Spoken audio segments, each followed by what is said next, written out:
It could be on.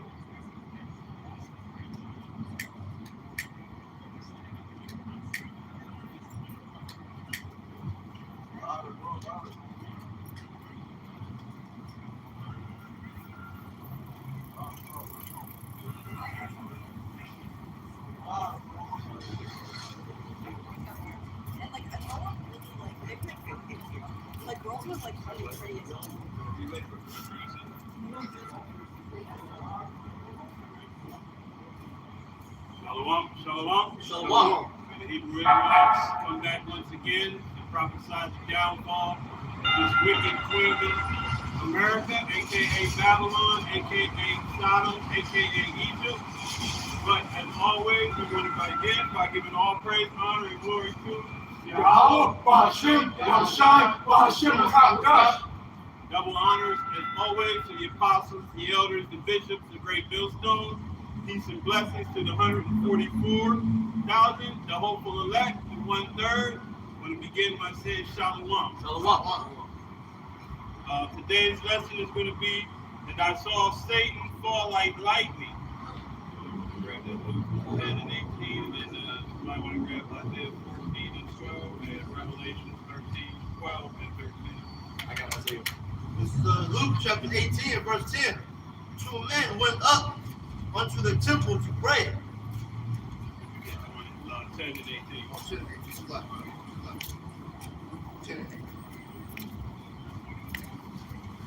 This is Luke chapter 10 and verse 18. And he said unto them, I beheld Satan as lightning fall from heaven.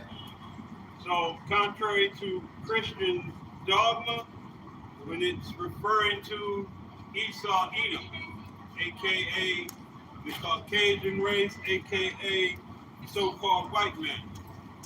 This is the one that we're watching right now. We're witnessing his fall. We're witnessing him come down.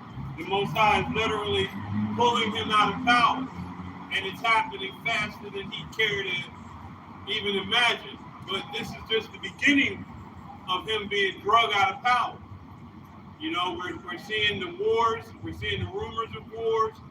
First and foremost, we're seeing Israel waking up. You know, that 1/3 being gathered. We're witnessing this man's demise. You know, it's happening in real time. These scriptures are literally coming out off the page now. So, again, now we're no longer confused by the so-called Christian doctrine that tells us, you know, that there was a war in heaven and the left-hand angels of the Most High fought against the Most High and were cast out. This is not what that's talking about. We know now that that's talking about this wicked power structure that's been created in the earth. You know, the second leg of the Roman Empire. So Esau Edom is that devil, which means deceiver, and he's being pulled out of his power seat. Who's holding that Isaiah? I got that Isaiah. All right. This is the book of Isaiah, chapter 14 and verse 12. How art thou fallen from heaven, O Lucifer, son of the morning? How art thou cut down to the ground, which didst weaken the nation? So basically, it's asking the question. You know what I mean? How are you falling from heaven? You know, how did you fall out of your leadership role?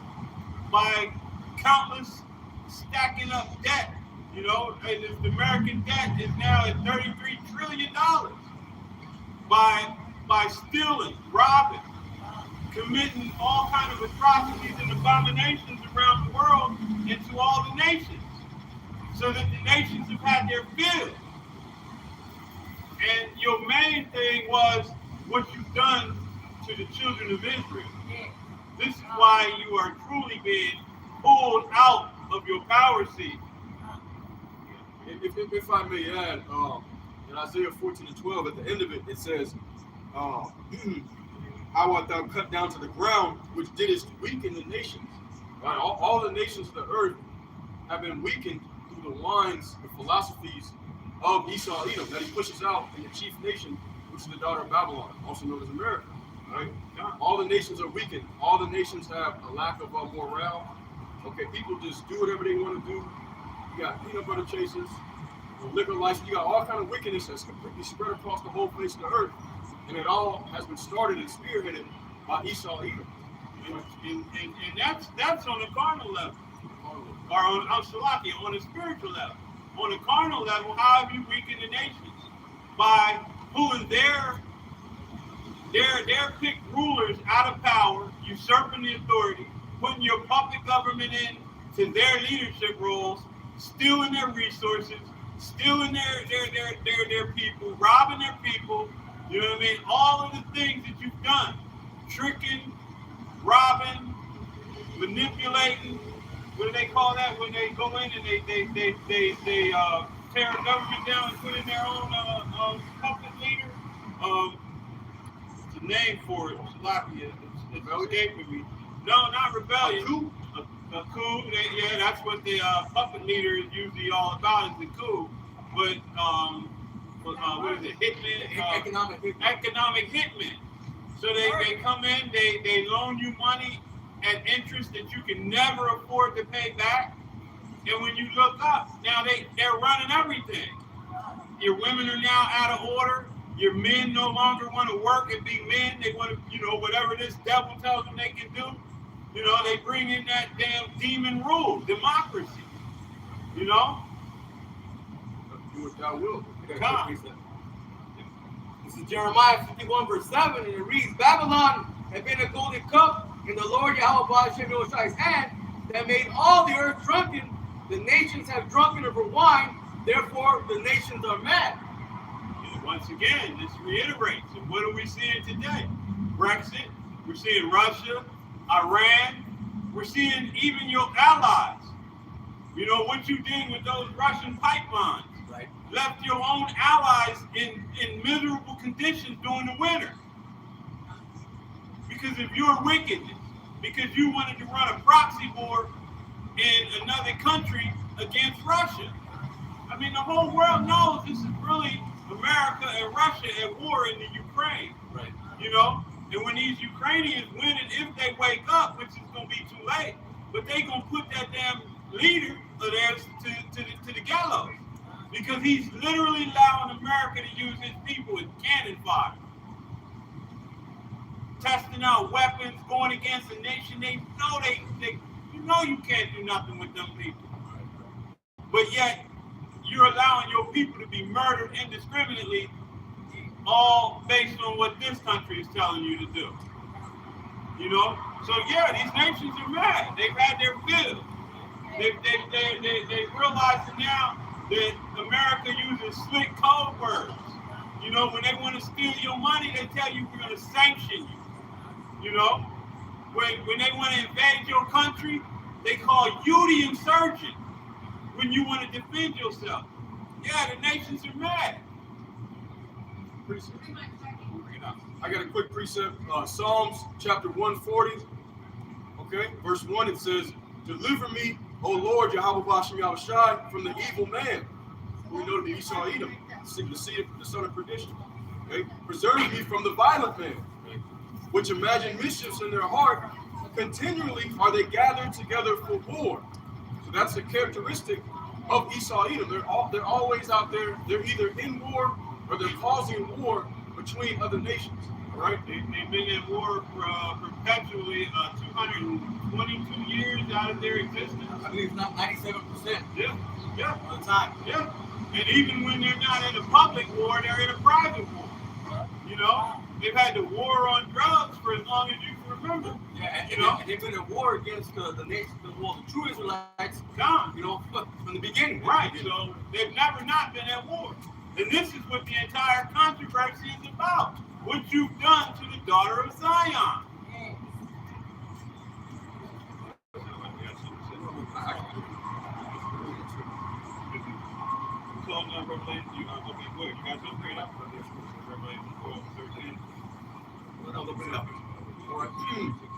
It's Habakkuk chapter 2 and verse 6. Actually, I'm gonna start at verse 4. Behold, his soul which is lifted up is not upright in him. Okay, and Esau Edom has been lifted up. He's been given the kingdom. He's been given the rulership of the whole world. That's right. Very proud individual. Right. And his soul is not upright within him. It says, but the just shall live by his faith. Yea, also, because he transgresseth by one, he is a proud man. And Esau Edom is known as the most proud. All right. It says, neither keepeth at home, so who enlargeth his desire is hell, and is as death. All right. So he's always out there in other folks' business, quote unquote, bringing democracy to the nations of the world when they don't want you there anyways. Right, they got bases everywhere. Right, they got bases in every country. All right, these are the characteristics of Esau Edom, so-called white man. Embassies, all that. Right, come. It says, and cannot be satisfied. It does not matter how much he takes from other nations. It doesn't matter how much he takes from the children of Israel that are in captivity here. He can never be satisfied, all right? It says, but gathereth unto him all nations, and heapeth unto him all people. So you see in all his countries, Western Europe and over here in the United States, he has all the different nations here, and he's oppressing them all. All right? Verse 6, it says, shall not all these take up a parable against him? All right? So all of the people of the world, particularly the children of Israel, have now taken up a parable against this devil, Esau Edom, the so-called white man. We're calling him out for his wickedness. We're calling him out for his murder, his robbery, his theft, all the things that he's done in history, and they hate it. All right? It says, and say, woe to him that increaseth that which is not his. Okay, he's became rich off the backs of the so-called Native Americans, the so-called Negroes, and all the other nations around the world. All right? For 400 years of free labor, man. Come.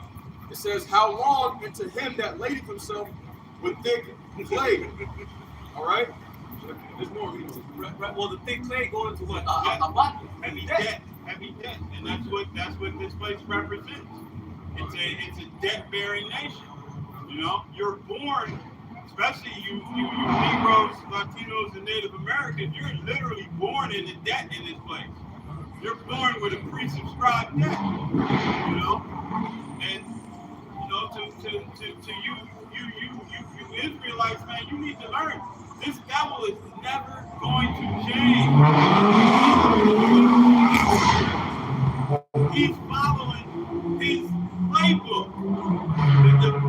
The plays, the different moves that we're drawing up for him, he's following them to a T. You know? And this is the reason why. Because he's not meant to change. It's Jeremiah chapter 13 and verse 23. Can the leopard change his skin?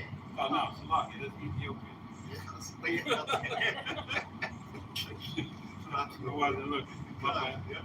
This is Jeremiah chapter 13 and verse 23. Can the Ethiopian change his skin, or the leopard his spots? Then may ye also do good that are consumed to do, that are accustomed to do evil. So that's right there. The so-called white man can't change. There's nothing he's ever going to do different than what he's always done. He was created to do evil, and that's what he's going to do. And only thing you other nations and predominantly you Israelites, the only thing you can do is get caught up in his wickedness, because he's not meant to change. You know, you're the one that's changed. You've changed to be wicked like him, to accommodate his wickedness. Because Esau, he is the wicked. This is the book of Proverbs 16 verse 4. It says, the Lord Yahweh Hashem Yoshai have made all things for himself. Yea, even the wicked for the day of evil. We know that is closely approaching. You know, because everything that you're seeing happening in the world today is, like I said in the beginning, it's because of the controversy of Zion. these other nations are like a drop in the bucket. Right. You know what I mean? Like a drop that fallen from a bucket. They really have no value.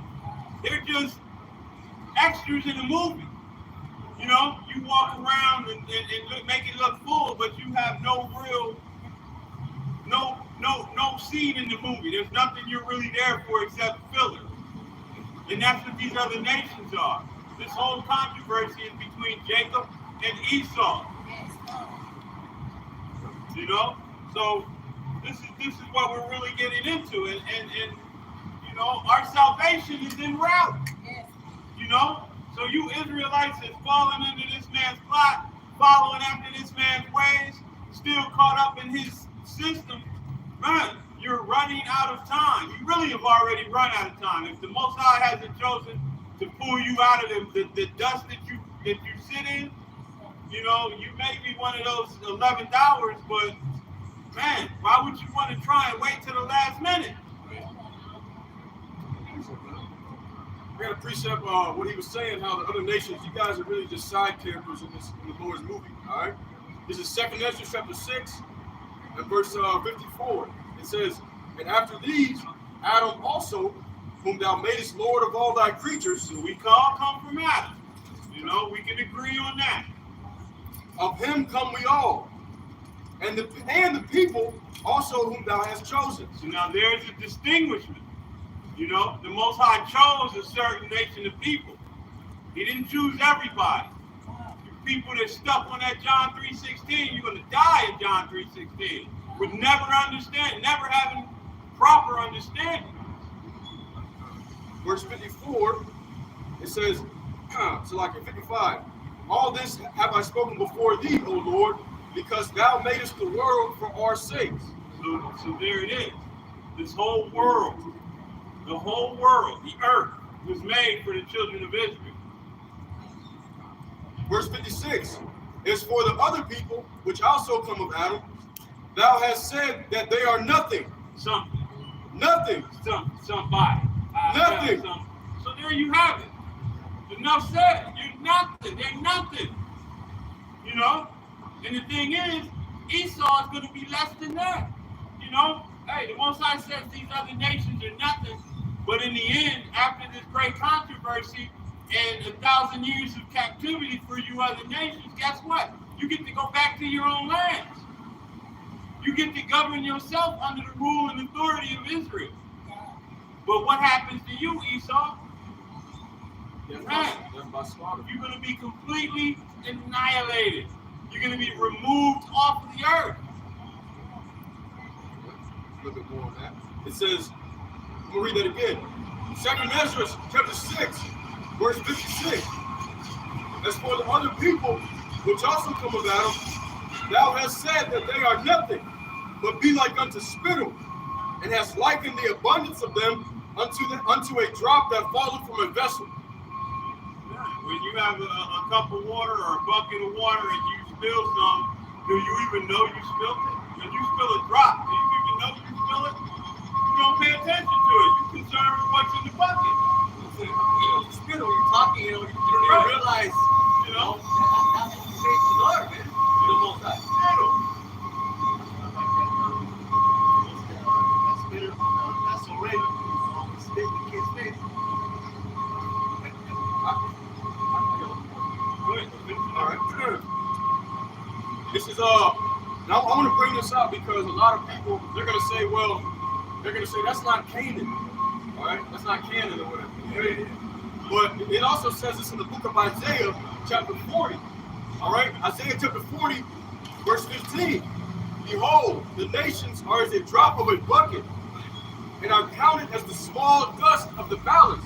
If you put a piece of dust on a weight balance, it holds no weight. It's not gonna move it up. It ain't gonna move it down. It means nothing. It means nothing. It says, behold, he taketh up the idols as a very little thing. So the nations of the world, man, they're nothing to the Most High. They don't even move the weight out of balance. All right. He don't care. He really don't care what happens to you. Okay. That's just the truth of it. That's just the truth of the scriptures, man.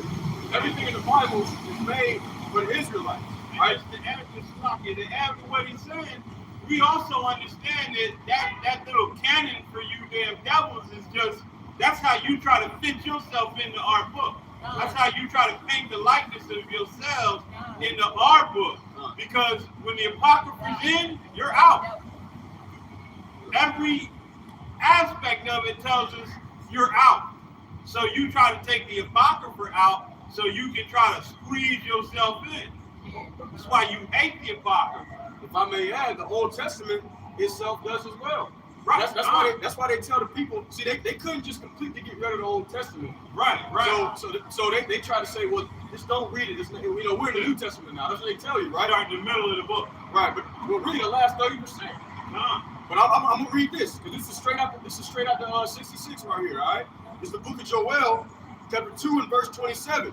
It says, "And ye shall know that I am in the midst of Israel, a people before it's in place, and that I am the Lord your power, your God, right there, and none else. Man. And my people," that's possessive, "my people shall never be ashamed." All right, so that's very clear. The Lord said, "I am your God and none else." So he ain't dealing with other nations, man. He's dealing with the 12 tribes of Israel, okay? Which are these people according to the prophecy, so-called Negroes, Latinos, and Native American Indians. And you confusing the faces, all right? That's it, man. Plain and simple. We truly live in beautiful times because we are literally watching this white Christianity doctrine crumble like the damn foundations of Jericho. That march has already happened, man. We're on that seventh turn around Christianity, and it's crumbling. It holds no water anymore. It's a broken cistern. And Christianity is just about done away with. The only people holding it up are you so-called black Christians, man. The rest of these devils, they already know that's a dead-ass religion, man. It has no value.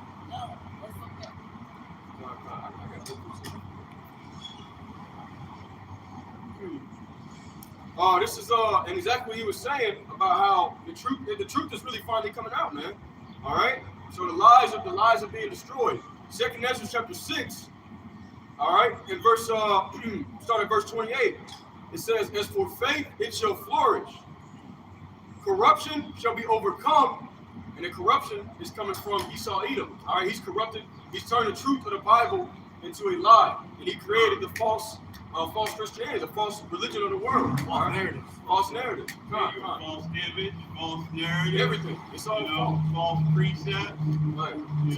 Right. All the lies are being destroyed. Read that again. 2nd Ezra chapter 6, verse 28. "As for faith, it shall flourish. Corruption shall be overcome. And the truth, which hath been so long without fruit, shall be declared."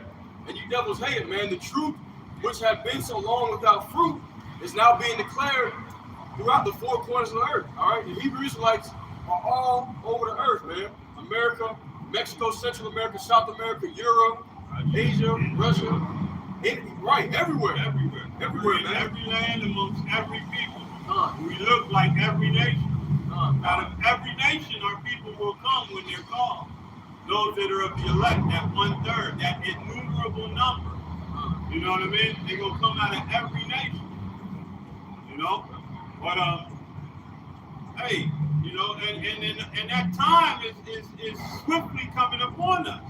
You know, like we started the lesson out, we saw Satan fall like lightning. Hey, who is Satan? The so-called white man, Esau, Edom, the Caucasians, the English, the so-called English, and we say so-called because everywhere this devil goes, he takes over the people, he conquers the original people, runs them out of their own land, and then he calls himself by their heritage. You know, he changes people's identity. The true one that has been hiding in plain sight has literally been Esau. The same way the Most High hid us in plain sight, that devil has been hiding in plain sight. You know, he's been hiding under I'm white. Really? Because I've never seen a so-called white man. Just like I've never seen a so-called black man. And they'll arrogantly stare in your face and call you black. And you gotta ask yourself why. You claim claim to be the smartest people. You claim to have some kind of insight and knowledge, but you can't even tell your goddamn colors. When you look at a complete brown-skinned man and call him black, you're just showing that you the devil who the Most High says you are. Period. Psychological warfare, man. Come on. That's psychological warfare. Because we're black, void of light, Right. right? And then they try to set themselves up as if they're the ones that are Right. here. They're the I'm saviors. pure, I'm righteous, I'm white. No, you're not. You know? You're the damn devil that the Bible speaks about. But hey, like we said, I saw Satan fall like lightning. And this is what this devil is doing. He's doing it right now. Like I said, hey, this march is going around, man. We're on that 7th march, and we're hearing and seeing the foundations of this society crumble. Who's holding that revelation? I got it. It's the book of Revelation, chapter 12, the verse 13, and it reads, "And when the dragon saw that he was cast into the earth, he persecuted the woman, which brought forth the man-child." So, I mean, we know what that is. He persecuted Israel. You know, and that man-child was Yahushua. You know, for all you people that say he was a spirit, you know, he was an actual person, born from Joseph's loins. Right. You know, spiritual. You know, you can't hang a spiritual man. You can't hang a man who's born of the spirit. You can't put him on the cross. You can't persecute him. You can't do nothing to him. But the scriptures lets us know he was born like his fellow brothers. You know, born of a man through a woman, through the pleasure that comes with sleep. You know, that's a Solomon. But nevertheless, hey, this is what the controversy is in regards to. What you devils have been continuously doing, that perpetual hatred you've had for Jacob. Trying to get back something that you really never had. The birthright was never yours. It's just how it played out, where you thought you was going to get it, and then you was usurped by Yahweh. Right. You know what I mean? So you've kept that anger ever since. Can I jump down to verse 17? This is the book of Revelation, chapter 12, verse 17, and it says, "And the dragon," okay, which is Esau, Edom, the so-called white man, okay, "was wroth with the woman and went to make war with the remnant of her seed, which keep the commandments of the Most High and have the testimony of Yahushua HaMashiach." Man, and who has that? That's us. We have that testimony. Right, beginning with the You prophets. know, beginning with the prophets on down. We no longer calling on your fake deities. When we close our eyes, we don't see that devil anymore in our prayers. When we call upon the true name, ain't no most blessed, ain't no Yah, none of them damn names. I don't even say them names at all. I can avoid them at all. You know, we call on one name. The Father's name and the Son's name. Yahweh, why Yahushua? That's who we call on. You know? So, hey, if that gift hasn't been given to you, then you need to start praying and asking the Most High to do something in your life. Because you're quickly coming in a time where that name is going to be that strong tower. Right, because the scripture says what? He winked at our ignorance. Okay, but now that we understand that name, then we can't be calling on that damn devil no more. All right, this is the book of Baruch, chapter 2, and verse 30. It says, "For I knew that they would not hear me, because it is a stiff-necked people." Okay, brother, start at 29. All right, we go back, Baruch chapter 2, verse 29. It says, "If you will not hear my voice, surely this great multitude shall be turned into a small number among the nations where I will scatter them." Going back to That goes back all the way to the curses. right. Chapter 28. Right. He scattered because they didn't hear the voice of the Heavenly Father Yahweh when he spoke to Moses. All right. And from the time of the Babylonians to the Medo-Persians to the Greeks to the Romans, to the French, the Belgians, the Spaniards, the Americans. You know, we've suffered through all of those slaves, and they've slaughtered us wholesale. You know, and have not the Most High left a remnant, man. Hey, these devils would have consumed us. You know, and they're actually getting ready to make that move one more time. They're actually getting ready to come down with great wrath. You know, hey, the scripture is clear, man. He doesn't refer to the devil as our friends, as our brothers, as our cousins, as our compadres. The scriptures refers to this devil as our enemy. You know, and man, Well, you take that name Satan and go his adversary. Like he's adverse to the scriptures. Everything that Yahweh Shem Yoshai has written in the scriptures, the devil is adverse to them, man. Yeah. Hey, he built the whole doctrine off of one chapter and one verse. Right. He built the whole religion for you people, man. I'm going to finish. Okay, Luke chapter 2, verse 30 says, "For I knew that they would not hear me, because it is a stiff-necked people. But in the land of their captivities, they shall remember themselves." AKA America. You know, and what are we doing right now? We're remembering ourselves. Right. America, wherever else we're scattered to. Yep. When did the Jewish people ever lose their heritage? Never had. Never had. Never They'll had. tell you that too, because they don't understand the prophecies. They don't understand the curses, right? Except for maybe their top elites might do. They just think because they reside in the land that automatically makes them the people. Right. You know, and of course, you know, we know the truth about the whole thing, so we know who were the original slave owners, who owned the ships, you know what I mean, who made the money off of it. So, hey, we understand, you know, why you people are holding on so tightly to a heritage that doesn't belong to you. Right. They came out on the ship, the good sheep Jesus, man. Nah. Come on. I got Keep going. Yeah. Okay. It says, verse 31, "And shall know that I am the Lord their God." Right. Because that's the pronoun. Their God there. Then it finish up with none else. That's listen to us. So, how's that finish? It says, "For I will give them an ear, so like I will give them a heart and ears to hear, and they shall praise me in the land of their captivity, and think upon my name." So what are we doing? You know, we're thinking upon his true name. You know what I mean? You can't think upon his name and still call on the name of your oppressor. Still call on the name that your enemy gave you. Because your enemy recognizes. You know, our people want to make believe that Esau is this big dumbass. Esau is not a dumbass. He's an ignorant piece of shit, son of a bitch, but he's not a dumbass. You know what I mean? So he knows. Why would I let this people call on the name that all through the generations, when they called on that name, he came and he destroyed nations on account of them. Right. Why would I give them that name when I got it from him? Right.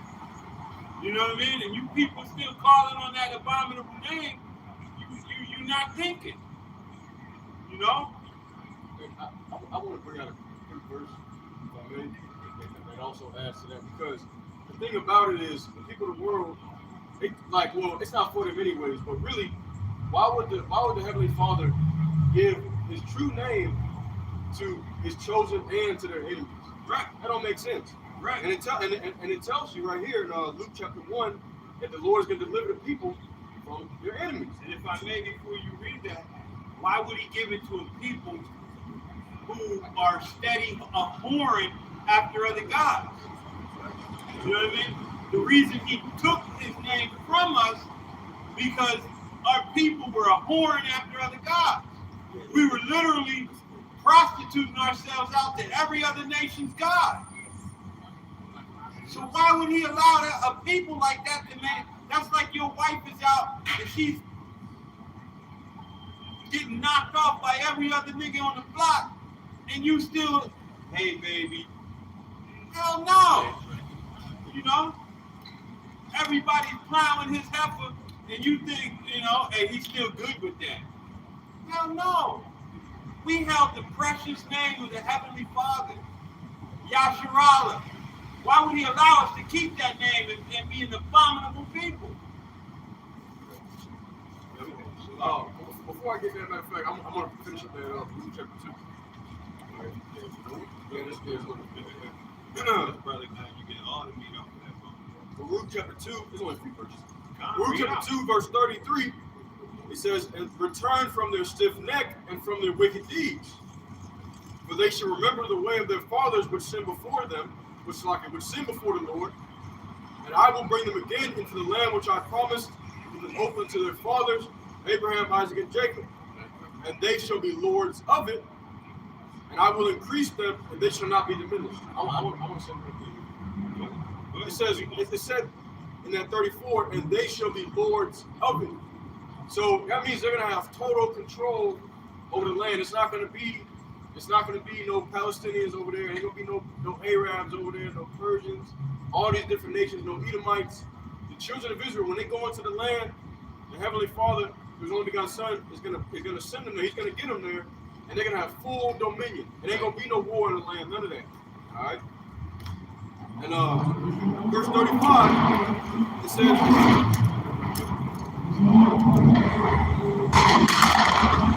and I will make an everlasting covenant with them to be their God, and they shall be my people. And I will no more drive my people of Israel out of the land that I have given them. Right? Body going to be at rest. And you other nations, you're going to be there in a servile position and bringing us all of your treasure. The best of the best. You know what I mean? From your women on down. The finest gold, the finest linen, everything, all your precious, hey, it's all going to flow into Israel. Basically, you're going to return everything you've stolen. You know? But, man, that time is coming. You know? Yes. Okay, go ahead, bring that up, and then let's go.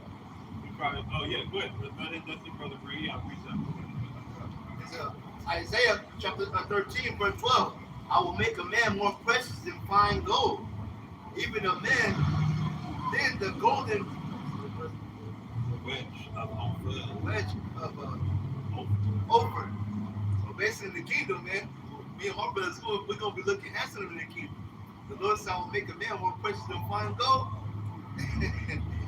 Basically, we're gonna have everything in the kingdom. Yeah, I mean, you know, hey, once this comes, we're gonna have the knowledge. You know what I mean? We're gonna have the understanding, wisdom. You know, these are things that make a man great. You know, sure, we're gonna be in perfect bodies, perfect health, perfect condition, but we're gonna have that wisdom and understanding. We're gonna have the laws put into our inward parts. You know, wisdom of Solomon level. You know, nations flocked under Solomon to hear him speak.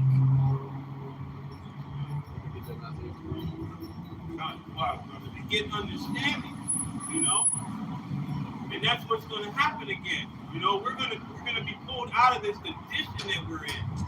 You know, this stupid, this ignorant ass pants dragging around your ankles. The condition that Israel's in, man. The Most High is going to lift us up out of that. Beginning with the elect. And then as the 2/3 are born back into the kingdom, they're going to come back shamefaced, but in perfection. You know, they're going to be born with these laws, statutes, commandments within them. They're going to be born loving the Lord, truly loving Him.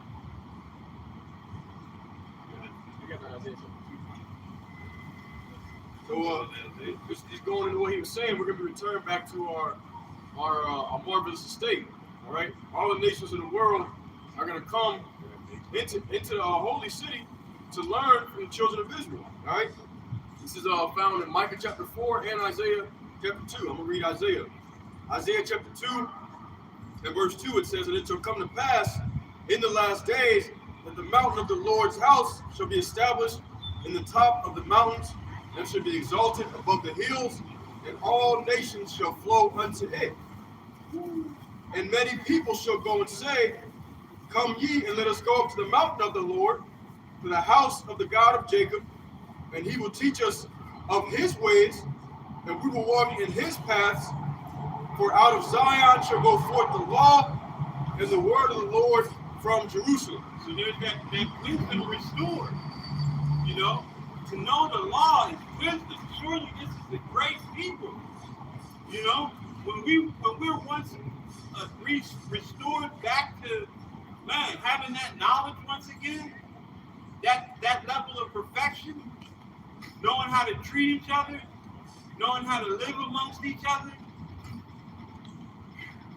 man, that's true beauty, man. You know, loving our brothers and sisters, not chasing after our brother's woman, you know, not looking to kill each other, lifting each other up instead of putting each other down, putting foot to the other nations instead of each other. You know, hey, when they come with that little simplicity about what trying to get us to do something to each other, the one they come at with is gonna put foot to tail. You know, it's gonna be a beautiful time, man. But hey, I got that in there. Look. okay, yeah, bring that out and then grab that Ecclesiasticus. And we're gonna right now what we're wanting to, you know, we're gonna, hey, our enemies are gonna watch our rise while they decline. You know, all those that look at us with disgust, all those that turn their nose up at us, all those that frown at us, you know, look at us like we're less than nothing. Hey, the time is coming when that's going to get nipped in the butt. You know, that's the time. The time is coming when y'all gonna be, hey, me nigga too. You know, but nah, you're not gonna be. You know, you're gonna be of that other nation, that other seed. Come on. Isaiah chapter 11, and Isaiah chapter 11 and verse 13. All right, this is kind of going into what he was saying about we're not going to be enemies of ourselves anymore. We're not going to look at our brothers and want to kill. We're not going to look at our brothers and want to hurt. We're not going to have any ill intention. All right, the Lord is going to restore the unity between the nation of Israel, all 12 tribes, Negroes, Latinos, and Native American Indians. All right, it's Isaiah 11 and verse 13. It says, "The envy also of Ephraim shall depart, and the adversaries of Judah shall be cut off. Ephraim shall not envy Judah, and Judah shall not vex Ephraim." All right, Judah represents the head tribe of the southern kingdom, and Ephraim is the largest tribe of the northern kingdom. All right, so southern kingdom, the Negroes, the so-called Negroes, and the northern kingdom, so-called Latinos and Native American Indians. They're not going to be at war with each other anymore. We're all coming together as one nation under Yahushua. All right, verse 14.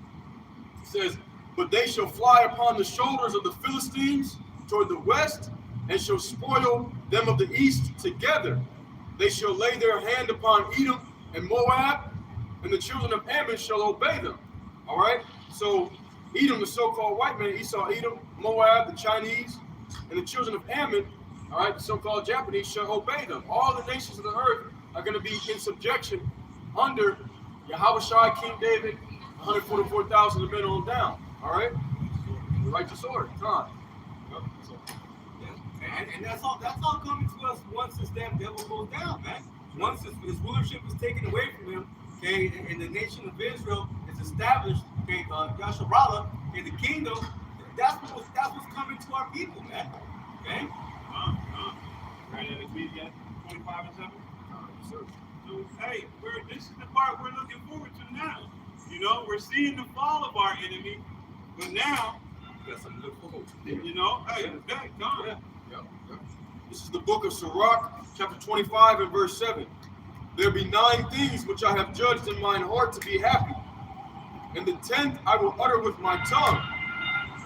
A man that hath joy of his children." Hey, you know, and that's something else, you know, especially, you know, being a man in America, man, you don't get to joy in your children.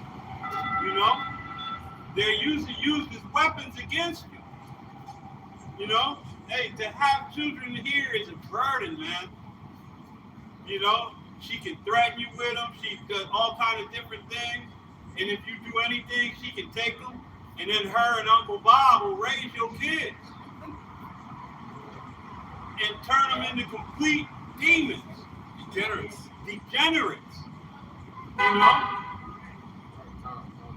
Yep. It says, a man that have joy of his children, and he that liveth to see the fall of his enemy. This is our prayer, man. Hey, we know the mystery that not all of us will die. So there will be many, of us that will live to see the fall of our enemies, man. And this is what we're praying for. You know, we're watching this now. We're watching the fall of our enemy right now as we speak. Those of us that have been given this gift of understanding, of wisdom, hey, we're seeing it. We know what's happening. If you're in the street, if you're still in that so-called sweet position, you really don't understand what's going on. You know, you think that this place falling is a bad thing. Those of us that are in the know, we recognize, hey, this is a good thing. This is the fall of our enemy. Deuteronomy 28 tells us that there you will be sold to your enemies.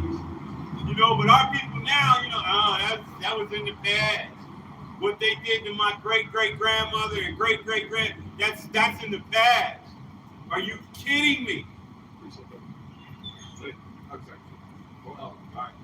Second Ezra chapter 4, all right, and verse 28, it says, but as concerning the things whereof thou askest me, I will tell thee. For evil is sown, but the destruction thereof is not yet come. If therefore that which is sown be not turned upside down, and if the place where the evil is sown pass not away, then cannot it come that is sown with good. So essentially what that's saying is that this place, the daughter of Babylon, the land of the north, which is America, evil has been sown here, all right? This place was established and founded on murder, bloodshed, wickedness, robbery, all right? And until this place is completely flipped upside down and toppled on its head, all right, the kingdom of heaven cannot come. They cannot coexist together, all right? In order for the kingdom to come, Yahushua to return, well, when Yahushua returns, he's going to utterly and absolutely destroy this place, all right? And when that happens, that is when the kingdom of heaven shall be established on the face of the earth, a new heaven and a new earth, as it says in 2 Peter chapter 3, verse 13, I believe, all right? So that's what the hopeful elect is praying for. We're out here doing the work that, Lord willing, we may be found accounted worthy, all right, to be seen and counted blameless in the eyes of Yahushua when he returns. All right? That's what we're hoping and praying for. And we know it's not through works, it's by faith, but you got to do your best to keep the commandments. All right? Hey, read that first part again, and then I want him to bring out what he said over real quick. Yeah, what you just read, the first part of it again. Second Ezra chapter 4 and verse 28. It says, but as concerning the things whereof thou askest me, I will tell thee.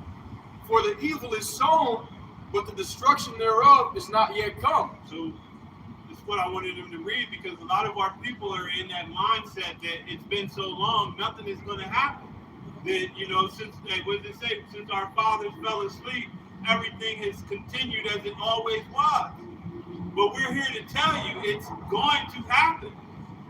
And this is what I wanted the brother to bring out real quick to go along with this. It's the book of Habakkuk, chapter 2, verse 3. It says, for the vision is yet for an appointed time, but in the end it shall speak and not lie. So, hey, everything that has been written, everything that we've been told from our apostles and elders, according to this word, hey, the vision is going to speak. We're literally witnessing the word leap off the page right now. What's old is now speaking anew. It's speaking fresh. We're seeing it. Everything that the scriptures has been saying, we're literally witnessing.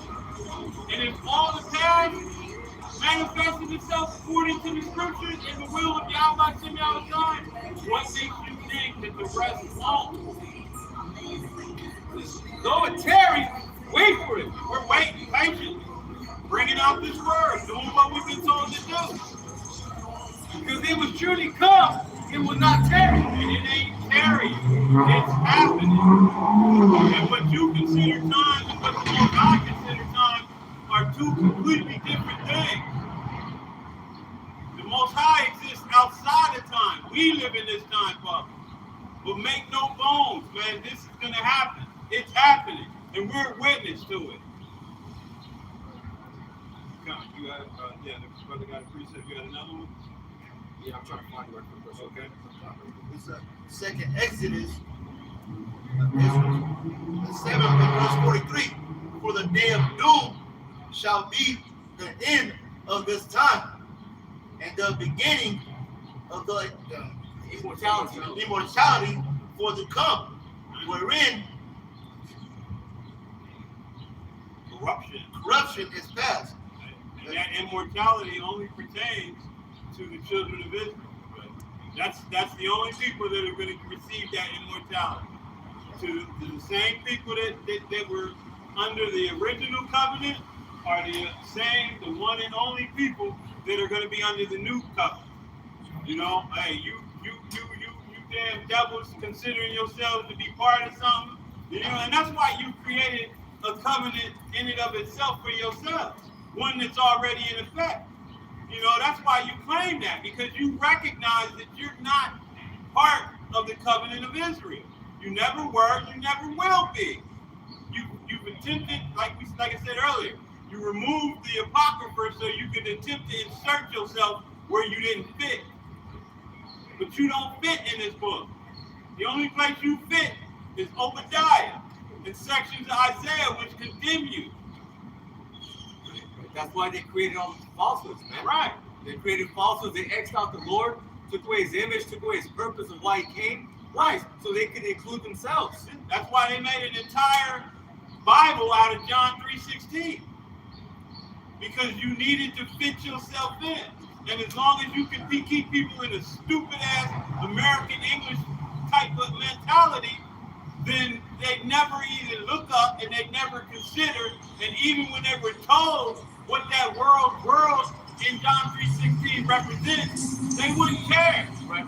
Instead of our men having a rulership type mentality, right? They have a docile type mentality, man. Look at the majority. A lot of our men, man, they have that effeminate spirit on them. We just saw one that just came up. Oh my goodness. Okay. About how they are just kind of trying to throw themselves into the new covenant, into the salvation and all that. All right. This is Isaiah chapter 10, and I'm gonna start at verse 20. That's why I said Obadiah and Isaiah. That's where you guys fit into the scriptures in. Right. You know, under condemnation section, under section marked condemnation. You know, total annihilation, complete downfall. This is Isaiah chapter 10 and verse 20. And it shall come to pass in that day that the remnant of Israel and such as are escaped of the house of Jacob shall no more again stay upon him that smote them. And who smote us? Who is continuing to smote us with a continuous growth? Who never let up? Esau even so far away there. All right. But shall stay upon the Lord, the Holy One of Israel, in truth. All right. So there's no, it ain't, because they talking about, well, you know, we're spiritual Israelites. No, the Lord created a separation, and you're either of the seed of Israel or you're not. All right. And not every nation has been smitten by the nations of the world. All right. It's only really happened to the children of Israel for the most part, at least in the, you know, in the way of under the curses. All right. The children of Israel have received the worst punishment out of any nation on the face of the earth. It was just saying, under the whole heaven has not been done. It's been done. It's to the children of Israel. Exactly. Well, roughly paraphrasing, but basically, hey, nobody's got, you know, and this devil loves to attempt to use other nations' plights as a comparison with ours. Right. Hey, there's nothing that's been done to any nation as it's been done to this nation. You know, no people are as destroyed as our people, who have left off from that king mentality to one that exists today. And it's meant to be that way. That's how we know who we are. That's the sign unto God. Yeah, right. I'm right. They get that. I got it. you holding something else? Or, okay, you're holding what I want to hold. Well, no, he's holding one to get back on the topic of what we're going with. But go ahead, bring out the precept. And then, yeah. Okay. So once again, as you said, that these things happened only unto the children of Israel, and it's for a sign so that they knew who they are, because it was all written from the beginning. You know, they would lose their heritage, they'd be oppressed, all these different things, man. And the devil, Esau Edom, tried to hide who we were. But we know through these curses, all right? Deuteronomy chapter 28, verse 45. It says, moreover, all these curses shall come upon thee and shall pursue thee and overtake thee, till thou be destroyed.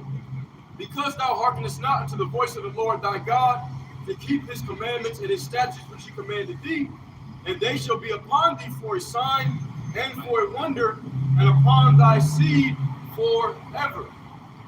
So, that's why we're in. Hey, that's why it's so easy to recognize Israel today. If you just look, if you believe the Bible according to what it says, and not the that false context notion that Christians always run to as soon as they get confounded. You know, you can read the Bible verbatim, and a Christian is the first thing out of his mouth is, "You're taking it out of context, brother." Right. But it says what it says. If it says, Jacob have I loved and Esau have I hated, and then before it even says that, it says, as it is written. As it is written is the goddamn context. Jacob have I loved and Esau have I hated. There's your context. The Most High loves Jacob. He hates Esau. There's no getting around it. There's no other context to it. But you devils have figured out, you know, you think you basically treat everybody like you're smarter than them. And they don't know shit. So you can, you know, oh, you're taking it out of context. No, you're wrong, Colonel Sanders. You know, you're the one taking everything out of context. You're the one inserting yourself where you don't fit.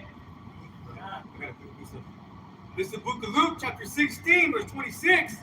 And it says, and beside all this, between us and you, there is a great gulf fixed, so that they which would pass from hence to you cannot, neither can they pass to us that will come from thence. Right. So when that time is finally here, and you're in the position that was rightfully yours in the first place, the base man of the earth, you're never going to cross that chasm again to being in any kind of rulership position. Yep. And the remainder of your existence, because from that period for 1,000 years, the remaining of your existence is going to be in complete and utter servitude and bondage. And then after that,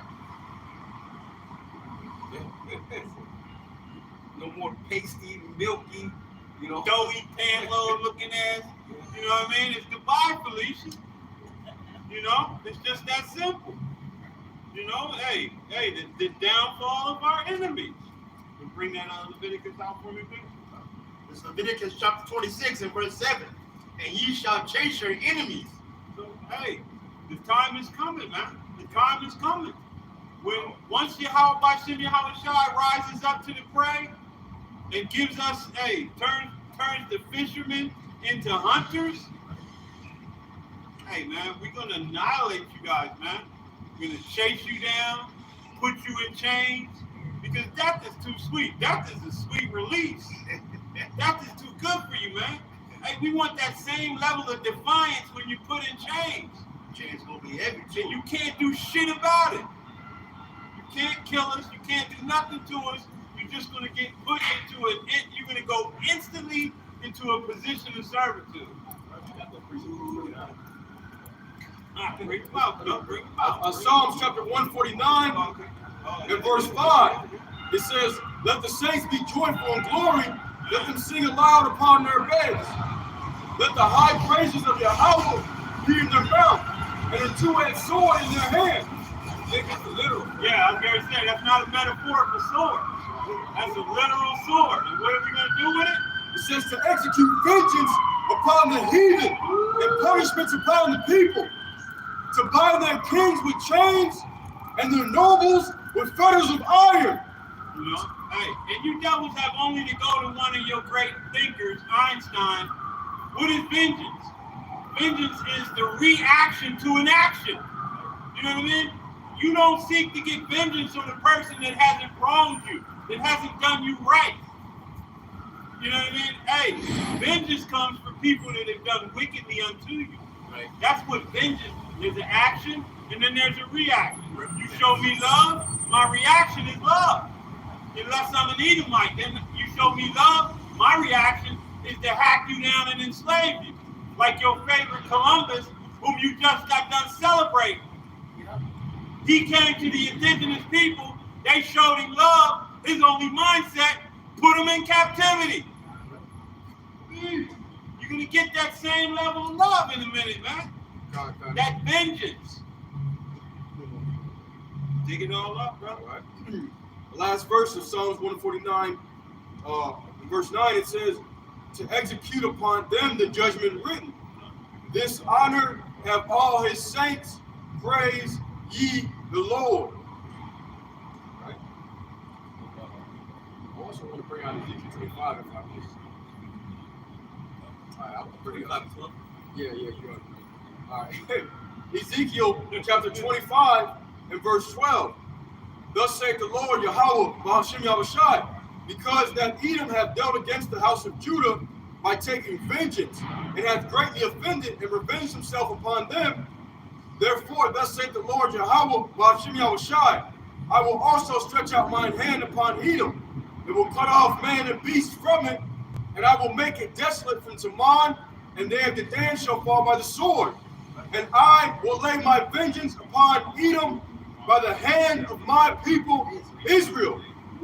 And they shall do in Edom according to mine anger and according to my fury.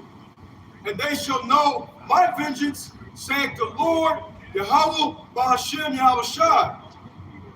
All right? So the children of Israel are going to receive that power. Okay? They're going to see the power that they're going to do they're going to do to Edom according to Yahweh, Bahashem, Yahushai's vengeance. All right?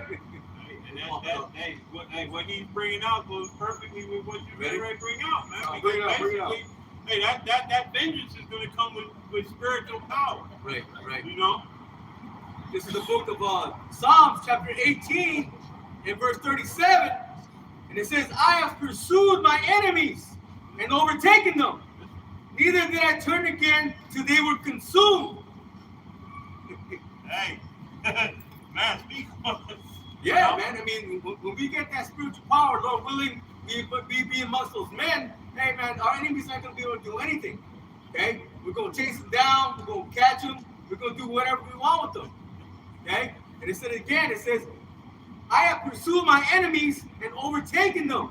Neither did I turn again till they were consumed.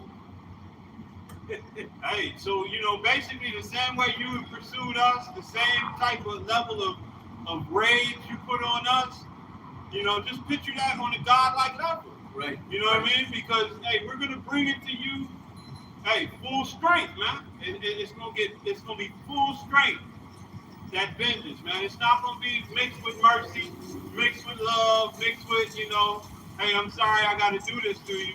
No, you're going to get it both. You're going to get everything you delivered to us times two. That cup that we were made to drink, you're going to drink it. You're going to drink it down. You know?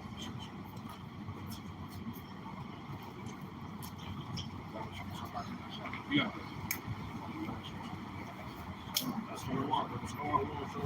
Verse 38, it says, I have wounded them that they were not able to rise. They are fallen under my feet. For thou hast girded me with strength unto the battle. Thou hast subdued under me those that rose up against me. See, and that's going to begin with Esau, Edom, but not just Esau, but the rest of these heathen nations, man. They've all risen up against us. Okay, they've all had taken apart, and Israel's spoiled. They all benefited from us going down as a nation. It says, thou hast also given me the necks of my enemies, that I might destroy them that hate me. God, I mean, hey, Because, you know, all you other nations, you look at we can see it in your face when you're dealing with us. The contempt you have for us. You know what I mean? Yeah. And it's insane because anytime y'all go through something, you want our sympathy. Right. You want the so-called black man to be sympathetic to your plight. But none of you damn people have ever stood up for us and said, hey, what about what you're doing to those people? Yeah. Who has bemoaned me? Right. None of you devils, None. man. None of you other nations. You Moabites, you Ammonites, you Hagarenes, none of y'all. You've seen our plight. And what do? Hey, the scripture says, and the dogs lick their wounds. You other nations, you dogs lick our wounds. You come in, hey, what does every Asian know when they're born over there in China and Japan? They know, hey, if I can just get to America with a couple of boxes of weed, I can send my whole goddamn family through college and live in a mansion. Because there's a certain nation of people whose women will buy that weed without question. And the blonder, the better. There's a reason why these damn people know this. Because like dogs, they lick our wounds. But that's going to cease and desist. Right. The Most High is getting ready to bring us out of this, man. And you other nations, just don't even bother asking for mercy. This is the book of Jeremiah, chapter 15 and verse 5. For who shall have pity upon thee, O Jerusalem? None. None have had pity on us, man. You know, and hey, they got us to the point where our own people don't pity each other. No love from our own each other, let alone these other nations. They don't feel like they need to. Hey, your own people don't love you. Watch it out. Or who shall bemoan thee, or who shall go aside to ask how thou doest? Hey, the only time they ever give a damn about you is when they need your vote. And they really don't need your vote. They just, you know, make you feel like you did something. You know, but hey, these devils is going to make whatever happen. Hey, these presidents, they're selected. They're not elected. So whether or not you rush out there and put in, hey, you ain't black if you don't vote for him, you people, man, you know. Verse 41, it says, they cried, but there was none to save them, even unto the Lord. Jesus. But he answered them not. Hey, and we know, hey, you are the name, that's the name you're going to call on. Right. Because what do we know about the true name of the Heavenly Father and His Son? The name of the Lord is dreadful among you heathens. So you ain't fixing to call that name. No. You know, you ain't gonna call that name. And Lord willing, He bring an exact replica of Cesare Borgia back so he can get his ass whooped. Yeah. You know what I mean? Then did I beat them small as the dust before the wind. I did cast them out as the dirt in the streets. There go that rod of iron again. It says, thou hast delivered me from the strivings of the people, and thou hast made me the head of the heathen. Be the head and not the tail. It says, a people whom I have not known shall serve me. Hey, it was, and that was King David speaking. So, hey, that same spirit is coming back and back into a rulership position. You think he changed his mind about you devils? You think when he comes back, he going, oh no, I'm good with the Edomites now. No, he gonna have that same mentality. You know, that war with Amalek is gonna kick smooth back off on a full scale. Hey, y'all gonna get beat down to powder. You know what I mean? You want, hey, we'll have you by your throats. I was going to show you some love. Yeah. It's the book of Isaiah, chapter 63. It says, who is that? That cometh from Edom, with dyed garments from Bosra. All right, Bosra was the chief city of Esau back in the day. All right. It says, this that is glorious in his apparel, traveling in the greatness of his strength, I that speak in righteousness, mighty to save. So they're speaking of Yahushua, all right? But the word literally calls Jesus. It says, wherefore art thou red in thine apparel? So why is your apparel red? It said, and thy garments like him that treadeth in the wine fat. It says, I have trodden the winepress alone, and of the people there was none with me. For I will tread them in my anger, and trample them in my fury, and their blood shall be sprinkled upon my garments, and I will stain all my raiment. Hey, and we, go ahead, you want to do it? Yeah, verse 4. Yep. For the day of vengeance is in mine heart, and the year of my redeemed is to come. So at the same time, and he's going to come, he's going to trample the people, he's going to trample these Edomites and smash them like grapes. And their blood's going to spray up all over his clothes, you see? All right, and at the same time, he's going to deliver the elect.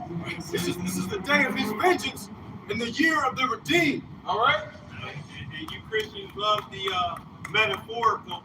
So let me clarify that for you. Ain't gonna be a drop on this raiment. Right. Them weapons that you devils always love you and your homo sapiens and your guns. Hey, you're gonna be met with far superior weaponry. And when you get hit with that weaponry, there's gonna be nothing you can do. You're gonna go down. You're gonna go down bad. You know what I mean? So, hey, he's not gonna get a drop of your vile blood on his garment. It's symbolic. Symbolic. Them lasers is gonna be zapping y'all in the powder. Those missiles are gonna be sweeping you with the beastum of destruction. You know what I mean? Hey, them fanners is gonna get that fire going. So we're gonna get into that as well, but I got a quick piece of it. go ahead. So Revelation chapter, it's so much on it, but I'm gonna start with 18. Chapter 14, verse 18, and it says, and another angel came out from the altar, which had power over fire, and cried with a loud cry to him that had the sharp sickle, saying, thrust in thy sharp sickle, and gather the clusters of the vine of the earth, for her grapes are fully ripe. Right. It says, and the angel thrust in his sickle into the earth, and gathered the vine of the earth, and cast it into the great winepress of the wrath of the Most High. Going back to that stopping of the grapes.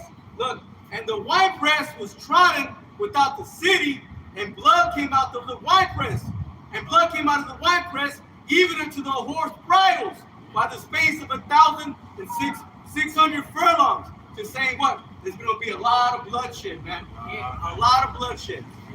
And the reason why the scripture says 10,000 at thy right and 1,000 at thy left, yet it shall not befall thee. Come, bring that to please, because it's going to be a lot of death when the Most High man, when he returns, he's going to get the high score. Mm-hmm. You devils think that you the master at murder, you know, and it's crazy because when one of our people might kill 2 or 3 people or wild out and snap out and kill a couple people, and then all of a sudden he's the worst thing walking. But what do you devils do? You drop bombs on people, you go into school and you kill 20 and 30 at a time, you know, and the news acts like, poor little Timmy got upset because his mommy wouldn't buy him that new train and he shot up a couple. But when a brother has a problem with somebody and he goes in there and shoots that person he got a problem with, oh, the wicked, evil black man. You know, you people try to portray us always in an ill light. But we know who you wicked are. We know who is the murder man, the professional, the guy that holds the belt, the world title belt of murder. And that's you damn Edomites. From Cain on up. You've been killing and murdering. Nobody does it better, but Yahushua is going to show you how it's really done. You people are literally getting ready to be brought to the king of terrorists. It's not about, I'm going to try to get you the point. I'm going to start off in Psalms 91 verse 5, it says, thou shalt not be afraid for the terror by night, nor for the arrow that flieth by day, nor for the pestilence that walketh in darkness, nor for the destruction that wasteth at noonday. Hey, don't the ones that have this knowledge, because this is the knowledge and wisdom that's going to be the stability of our time. Right. So we're not going to be in fear of what we know Yahweh Ba'Shem Yahweh Shai is bringing through his left hand power. Right, the missiles. God, he's sending them missiles here. Right. It says 1,000 shall fall at thy side, and 10,000 at thy right hand, but it shall come not. It shall not come nigh thee. So this is why in scriptures also says, hey, they shall scarcely be saved. Right. So we're literally going to be right there. Right. You know, hey, when that beam surrounds you and starts bringing you up, it's also going to be a hedge around you, shielding you from the destruction. So we're literally going to witness the thousands and the 10,000s, man. Right. But if you are part of that elect, it's not going to come near you. Hey, like Shadrach, Meshach, and Abednego in the furnace. Hey, the smell of smoke. When you hit the chariot, you're going to be shook. But, hey, ain't going to be no smell of smoke on you. Ain't going to be that dead body smell on you. None of that. You know what I mean? Salvation. Nah, bring that out and then grab that 143. This is the book of Job, chapter 5. All right? And I'm going to start at verse 19. It says, he shall deliver thee in 6 troubles. Yea, in 7 there shall no evil touch thee.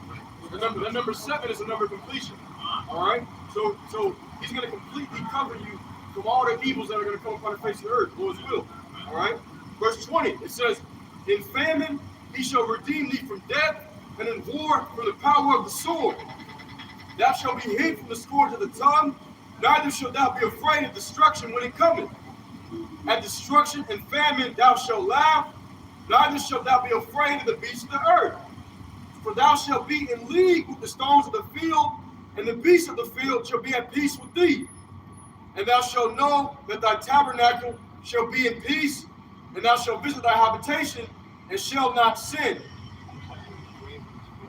Verse 25, thou shalt know also that thy seed shall be great, and thine offspring is the grass of the earth.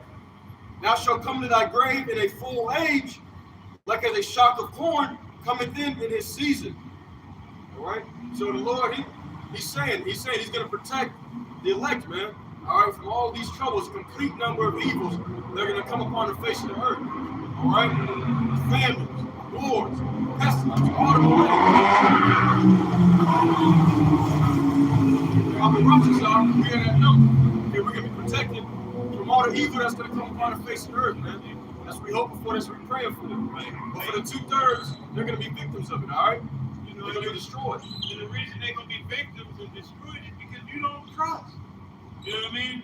A lot of you are preparing yourselves to get that MOT to the B because you don't trust. You know what I mean? You're going to literally tell Yahweh Ba'Shem Yahweh Shai, hey, I don't trust you. You know what I mean? I have no faith in you. I need to feed my family.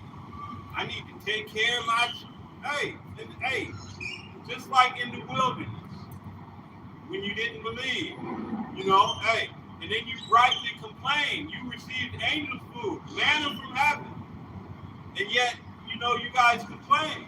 But we know throughout time and throughout history, hey, has anyone ever trusted in the Lord and been forsaken? You know, hey, this is when the famine was happening, when Elijah declared that there would be no rain. But how was he eating? How was he fed?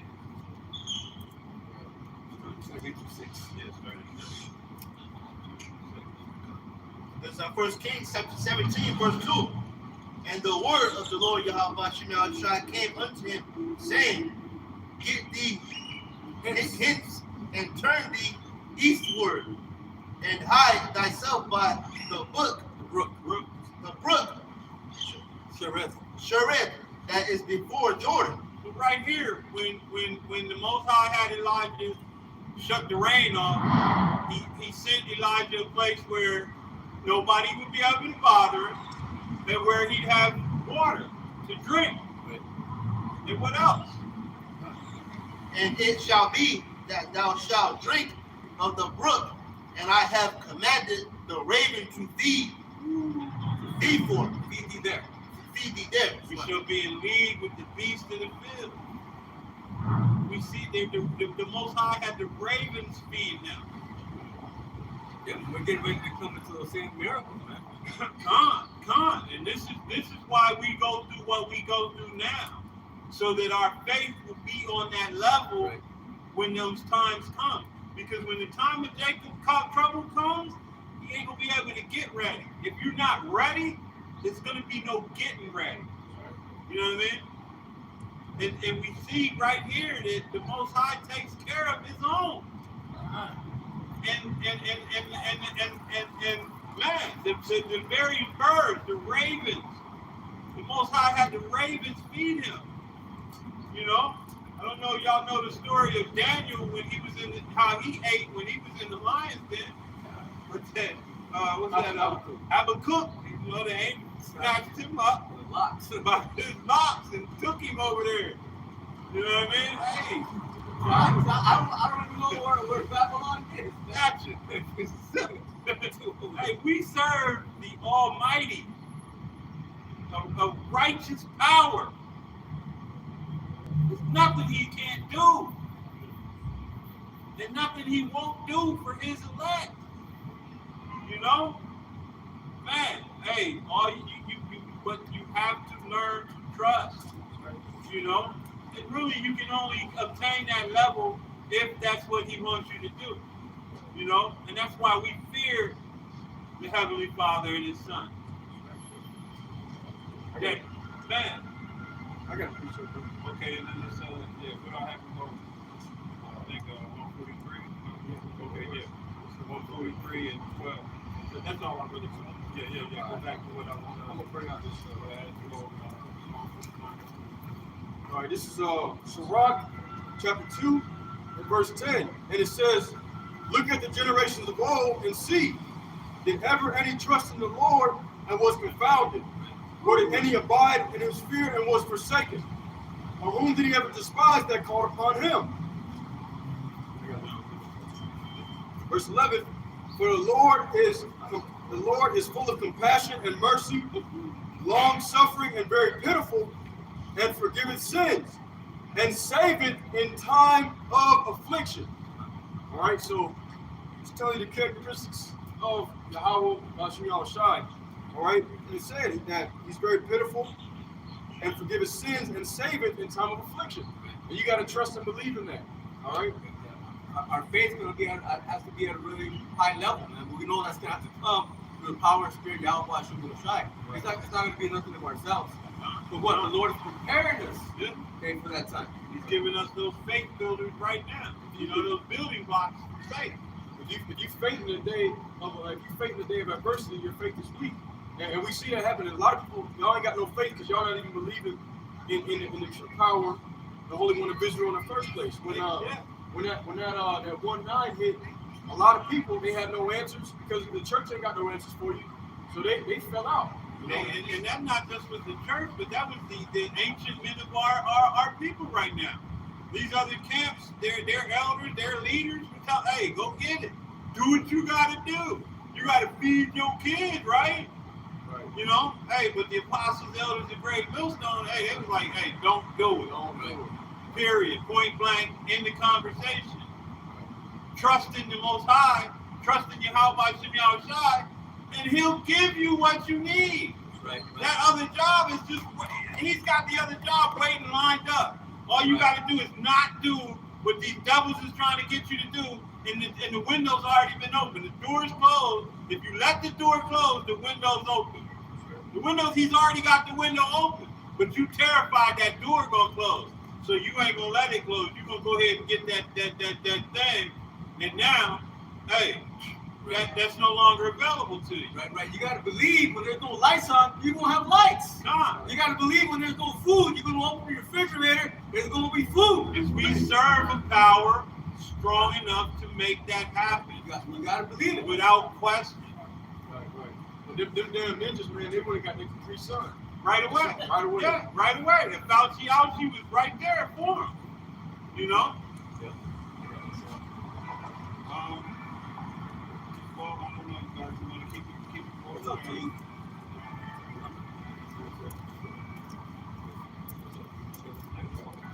Are we rolling? All right, yeah.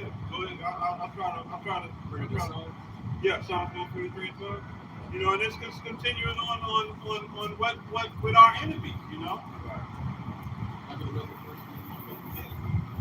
You don't even have that. Psalms chapter 143, verse 11. It says, "Quicken me, O Lord, for thy name's sake. For thy righteousness' sake, bring my soul out of trouble. And of thy mercy, cut off mine enemies and destroy all them that afflict my soul. For I am thy servant." Right? And what is the role we're in now? You know, in that servant position. You know, In affliction. in affliction. You know, and we're asking the same thing our king did. Hey, just like our king hates you devils. Perfect case. You know what I mean? Hey, ain't no love. Ain't no love. You know? But, hey, we're asking the Messiah, we're asking Yahweh Shemi Ashai for the same thing our King David did. Cut off our enemies. Right. You understand? More? Nah, that's what's up. Okay. Yeah, you're holding it? Yeah. Okay. This is the book of Luke. I'm sorry, Start with It's the book of Luke, chapter 1, verse 68. It says, "Blessed be the Lord power of Israel." So, hey, there's the context. You know, the Lord, the power of Israel, the God of Israel. Right. For he hath visited and redeemed his people. Hey, and what's happening? We now know who we are. We now know the true name of the Heavenly Father and the Son to call upon. Right. We know who our enemies are. Right. We know who our enemies are. We're no longer leaning on this devil for our necessities. You know? Come. Right. And he hath raised up a horn of salvation for us in the house of his servant David. There's Yahweh. That's that power. That's our power source, man. We are being returned to our power source. We're getting plugged back in. You know, hey, a lamp that's not plugged in produces no light. We are now being plugged back into our power source. Right. You know, hey, and that's why we got to be cleaned up and made ready for that power source, or it's just gonna pop that light. You know what I mean? That power source is immense. It has no limiter. As he spake by the mouth of his holy prophets, which have been since the world began. Always been there. From the time of Adam, Right. In the cool of the day. cool of the day till right now. You know, we got the apostles and the elders, the great millstone, and we know who the true apostles and the elders are. And we know who the false prophets are. Right. You know, it's evident. That we should be saved from our enemies and from the hand of all that hate us. And we know, hey, nobody can do unto us what's been done to us and claim it's been in love. Right. You know what I mean? Nobody can torture us, treat us trodden down, you know, make laws and policies that always affect us adversely, do different things to us and pretend like we don't recognize what's being done. You know, take our so-called civil rights and apply them to the LGBTQXY crooked letter people and act like, hey, when it comes to us, no, that's not happening to you. Nah, you be all right. Nah, there's nothing I can do about it. That's not, no, they're really not racist. You know, when they lynch you, hang you, call you all kind of names, do all kind of abominable things to you, nah, you're really not being mistreated. This is a fair place now, brother. We're all, hey, there's possibility for us all. We're all equal. We're all equal, right. We're all equal. I know I have everything. I got the mansion with the good neighborhood. You're in the ghetto, can barely take care of yourself, barely struggling to hold on. I'm making $200,000-$300,000 a year, and you're making 20 and 30,000. You know, but we're equal, brother. The Lord loves you. Get your ass out of here. You damn devils, man. We know you hate us. That's pure hatred. Calling me black, that's hatred. But hey, We see it now. That white supremacy, hey, it's a wrap with that shit. That shit is crumbling like the walls of Jericho. Yes, time. It says to perform the mercy promised to our fathers and to remember his holy covenant. What was that mercy? You know, hey, there's a reason why our land right now is in such an upheaval. You know, hey, these devils had a wag the dog event so they can go in and genocide and kick an entire race of people out of a small ass 14 square mile area. Everybody knows what you're doing. You get ready to go in there and finish stealing them people's land. Hey, with the help and the blessings of this place. Who gave you your playbook? The same way they came over here and stole the indigenous man's land. You're just doing the same thing. But the fact is, that land don't belong to neither one of y'all. So in the end, basically the Most High is getting those out of there because that land is going to be destroyed just like this one is. You know what I mean? You know, so, hey. Go ahead. Bring it out. This is Micah chapter 2, verse 1. Woe to them that devise iniquity and work evil upon their beds. And who does that better than Esau Edom, the AKA the white man? It says, when the morning is light, they practice it because it is in the power of their hand. Because he's getting in a position to do whatever he wants to do to you. Right, the earth was given into the hand of the wicked. Verse 2. And they covet fields and take them by violence. Man, and what's he doing right now? He's literally in a ground offensive against the people. Hey, these people control the sea and they control everything around so-called Hamas. How the hell can they get anything in? You know it's a wag the dog event. So that they can implement the same way they did over here, so they can implement their wicked policies and laws. And they can justify taking everything from these people. Right. It says, and they come in fields and take them by violence, and houses and take them away. So they oppress a man and his house, even a man and his heritage. So, hey, what did they do, man? They took, hey, when we came out of our slavery, our people were building towns, building little cities, doing things, coming up. You know, that so-called Black Wall Street, that was just one of many places. And what did this devil do? He drowned, there's a term called drown town.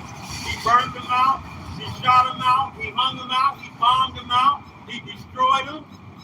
Our heritage was our last name and who we were. Yasharallah. He attempted to take that from us. But he knows he can't refer to himself according to the biblical terms, so what does he call himself? Israelis, Jewish.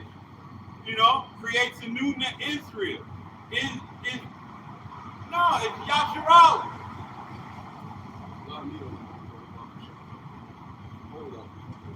It says, verse 3, therefore, thus saith the Lord, Yahweh, Ba'ashem Yahushai, behold, against this family do I devise an evil, from which ye shall not remove your necks, neither shall ye go heartily, for this time is evil.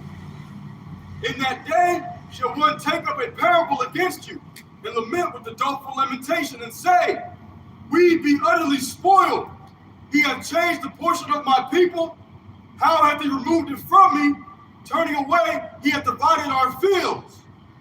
Therefore, thou shalt have none that shall cast a cord by lot in the congregation of the Lord. All right, so essentially, you know, it's coming out, man. All the wickedness, all the evil, all right? All the atrocities that the man of sin has committed are being thrown into his face, right. All right? We as the children of Israel, so-called Negroes, Latinos, and Native American Indians are out here proclaiming, okay, crying aloud, spare not, lifting up our voice like trumpets. We're telling the people, hey, turn away from your sins because the Lord's about to destroy this devil. Right, shaking that finger at him, man. Shaking the finger at him, right? Come on. You know, letting them know, hey, man, we know what you did, we know who you are, and we're proclaiming the Lord's going to destroy you and your kingdom. Al-Barach is out. Hey, it's in the prophecies, man. They can't escape it. It's his will. So, yeah, it's just a matter of time. You know, though it tarry, wait for it. For it shall not tarry, it will surely come. Shall surely come. Still got more on that? Yeah. This is Luke 173. So the oath which he swore to our father Abraham, that he would grant unto us that we be delivered out of the hand of our enemies, might serve him without fear. So, hey, you know, and all of this is so that we can get the understanding because, you know, hey, through that Christianity crap, you know, our people have been taught salvation is to be saved from sin. Right. You know what I mean? Negative. Salvation is to be saved from one's enemy and all that hate us. Right. You know? From impending doom. From impending doom. Right. You know? Hey, from the man who pretends like he doesn't hate you. But we've wiped the looking glass, man. We've wiped the looking glass now, you devils. We can see clearly again. And we can see that your wickedness has not been altogether done away with. It's still all up in there. Right. Just evil, wicked, and nasty. And nothing has changed with you devils. Yeah. Ask a Christian, what they're saved from. They ain't gonna be able to answer you. No, you know, they say sin, which I mean is true. Israel does have a sin problem, okay, but that's just one a part of it, man. Okay, we got to be delivered from our enemies. We're in their hands, man. As the scripture says. You got more on that? I'm very upset. 5. Just wanted to know we're down to 80.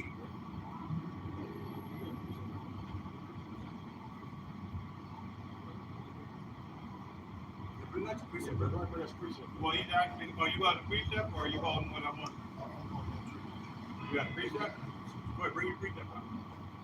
It's in Psalms chapter Read it loud, brother. Psalms chapter 83 and verse 1. Keep not thou silence, O Yahweh. Hold not thy peace, and be not still, O Yahweh. For lo, thy enemies make a tumult, slacking, and they that hate thee lift up their head. Yep. Right, because they're proud, man. All enemies, they're proud against the children of Israel, man. Right.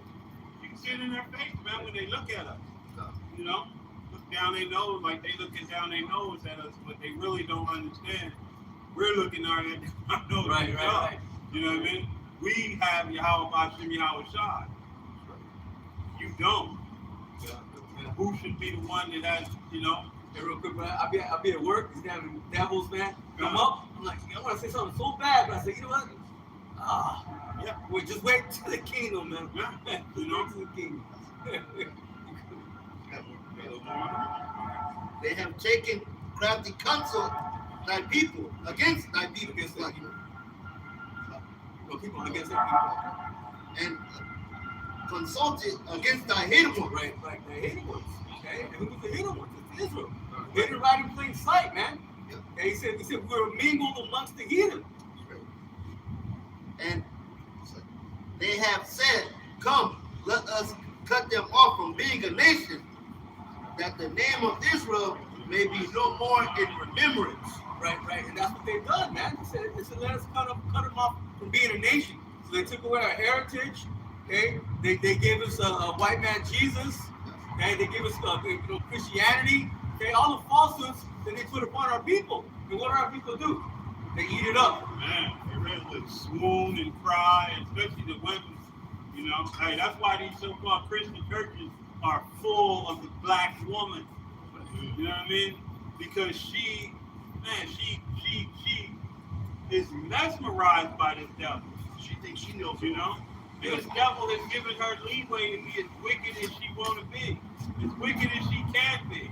He got her. He got her back. Do whatever you want. I got you. You and her and Uncle Bob, hey, you can kick your man out the house and Uncle Bob will step in. You know what I mean? Tickle their nuts. Treat your kids like, you know, take them out for ice cream and candy and whatever other abomination he wants to do with them. You know, and she got nothing to say about it. Oh, it's Uncle Bob. He look like Jesus. So he, you know, he good. Hey, man, Most High gonna be women are gonna pay for it. They not getting out of this thing.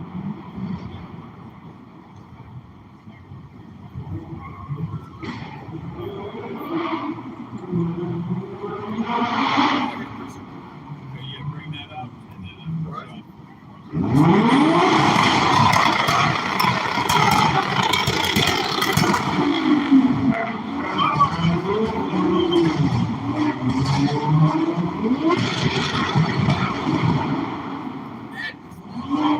and all he got to do, and see, that's why, they're so pathetic in their own way.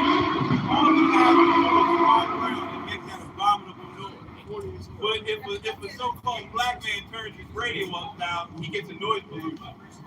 But this devil can ride around making that goddamn noise, and it's all good. Exactly.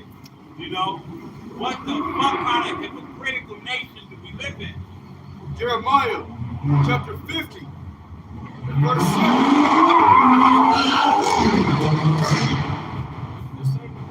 Yahweh Rakazah, these devils crash and leave themselves in a horrible condition. Horrible condition. They're gonna be Not destroyed, dead, man. but at the edge of death, like right there at the brink of it, where it takes them months to recover. If they had that long, man, just that foolishness. Jeremiah chapter 50 and verse 6. My people have been a lost sheep. Their shepherds have caused them to go astray. They have turned them away on the mountains. They have gone from mountain to hill. They have forgotten their resting place. Verse 7. All that found them have devoured them, and their adversaries said, we offend not, because they have sinned against the Lord, the habitation of justice, even the Lord, the hope of their fathers. All right, so the wicked of the earth, man, they think that they're justified. When they do evil, they try to look at the flaws of the children of Israel and other nations and say, oh, well, they always point the finger, oh, look at that, they did this, they did that. Well, the other nations have always had an understanding. If they be right with their powers, leave them alone. Lest, Schlocky, I can't remember how that, you know what it said? I believe so. Where these others, they know, hey, leave Israel alone if they're right with their powers. Because, hey, their power will destroy you. But if they be wrong, if they're not doing what they're supposed to do, and I'm roughly paraphrasing because we want to go ahead and wrap it. But basically, hey, when we're on point, nothing can touch us. Right. And while we, hey, we already know we haven't been on point. But the Most High is bringing His elect and getting them back on point. Right. Putting them back in a position, Right. raising them up. I will set them in order before thy eyes. God. Man. All right, you hold it 59? All right, 59 and 1. The Psalms chapter 59, verse 1. Deliver me from my enemies, O my power. Defend me from them that rise up against me. So, hey, this is twofold because this is during the time of David and Saul, but now it's between Israel and Esau. And we're asking the Most High, hey, as our King David, we're asking the Most High the same thing. Deliver me from my enemies. Rise up against them that hate me. And we know who hates us. No matter how he tries, because that's one of his, his go-to. I love you, brother. You know what I mean? But we've all seen the level of love this dude has brought us. His love comes at the tip of a sword. His love comes with the common cold. His love comes with diseases. His love comes with the polluted air, the contaminated water, the defiled food. This is how this devil shows his love. The tender mercies of the wicked are cruel. You know what I mean? But he's quick to, I love you, brother. Can't we all get along? No, we can't. Because we already know. If we try to get along with you, what are you going to do? Bite us. You're going to turn around like a serpent and bite us. Or try to put yourself in our position. That's why the Most High tells you, don't put him by you. Unless he seeks to stand up in your place. So we know better now, man. We're not deceived. So who's holding that Psalm 44? I got it. No, bring it up. This is the book of Psalm, chapter 44, verse 4. It says, Thou art my king, O Yahweh. Command deliverances for Jacob. It says, through thee, we will push down our enemies through thy name, for we tread them under that rise up against us. It says, for I will not trust in my bow, neither shall my sword save me. But thou hast saved us from our enemies and hast put them to shame that hated us. Oh, hey, we're literally witnessing this man's shame coming on him. And in the end, it's going to be full-on shame when he's put in chains and drawn off into captivity. You know, hey, that's all, you know, it used to be in the beginning, I always thought, hey, you know, we wanted to slaughter this devil. But it's much more better to put a proud damn devil in the chains, man. Paybacks. You know, I'm sure he had much enjoyment when he put us in chains. When he brought us and put us in the bows of ships. So yeah, that you're gonna receive that same level of enjoyment. All right, because putting them to death is too easy. No. Okay, watching them in chains like this, Man, that's gonna be better. man. I Finding those of their own, get the weakest in them to be the overseer. You know, that's the shit that's gonna be. Says, in Yahweh, we boast all day long and praise thy name forever. Selah. Drop that mic. Close it. God, go ahead. This is the book of Lamentations, chapter 4, in the Good News Translation. It says, laugh on, people of Edom and Uz. Be glad while you can. Your disaster is coming too, and you too will stagger naked in shame. Zion has paid for her sin. The Lord will not keep us in exile any longer. But Edom, the Lord will punish you. He will expose your guilty acts. All right, so that's plain and simple, man. It says, Edom, the Lord will punish you, and he will expose your guilty acts. All right? That's exactly what's happening. Just as it says in 2 Thessalonians chapter 2, the man of sin is being revealed. All right? Everybody upon the face of the earth is starting to see all the wickedness and atrocities that you devils have committed. All right? And that same cup is about to get ready to be passed on to thee. You see? You guys got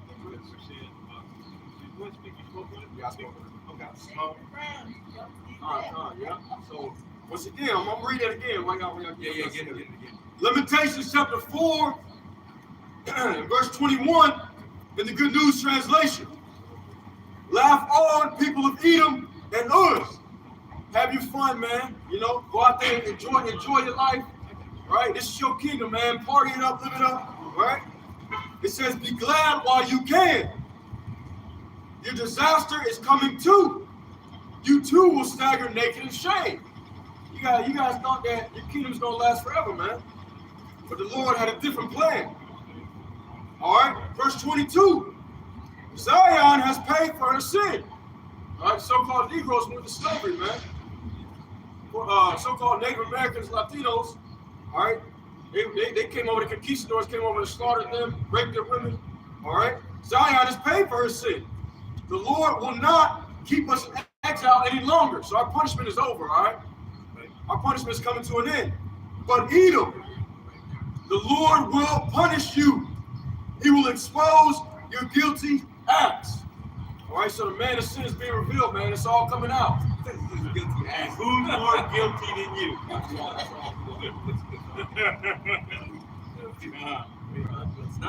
Yeah. Go ahead. And this is the book of Jeremiah, chapter 51, and verse 1. It says, thus says the Lord, Yahweh Hashem Yoshai, behold, I will raise up against Babylon and against them that dwell in the midst of them, that rise up against me, a destroying wind. And we see that beginning right now as we speak, you know, that destroying wind. Babylon, hey, there's fires all over Babylon. Babylon is dealing with major catastrophes in their cities, a homeless population that's unequaled right now.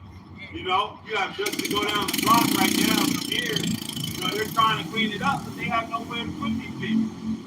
So what are they going to do when they clean it up and leave? And they're going to come right back. Right. That's going on everywhere too, not just here. Come.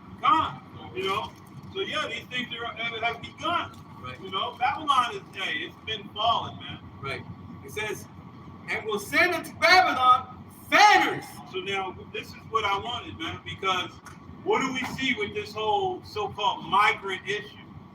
We're seeing military-aged men, no families, at the border, coming in groves, being shipped all over the country, by the so-called government, the governmental agencies. They're shipping these military-aged men all over the country, putting them in all of these different states. And what is the definition for fanners? It says to be strange, be a stranger.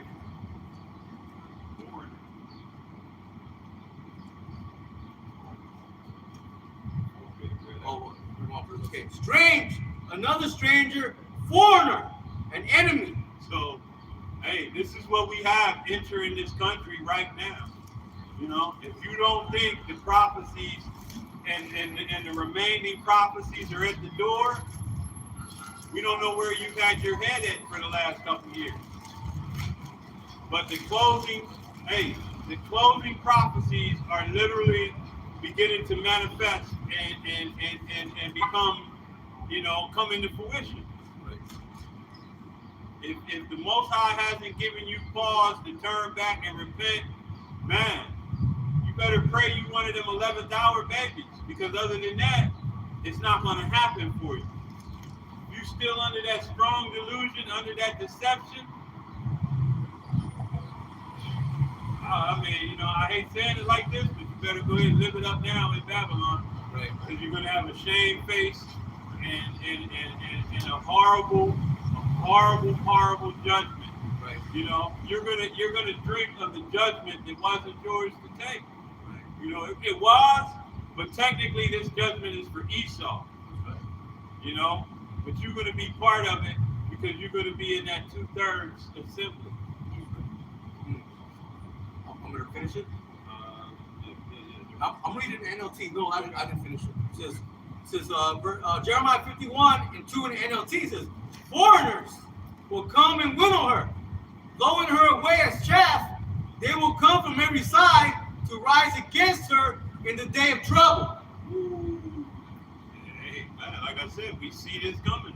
This government is literally shipping these men all over the country, from the north to the south, east, and west.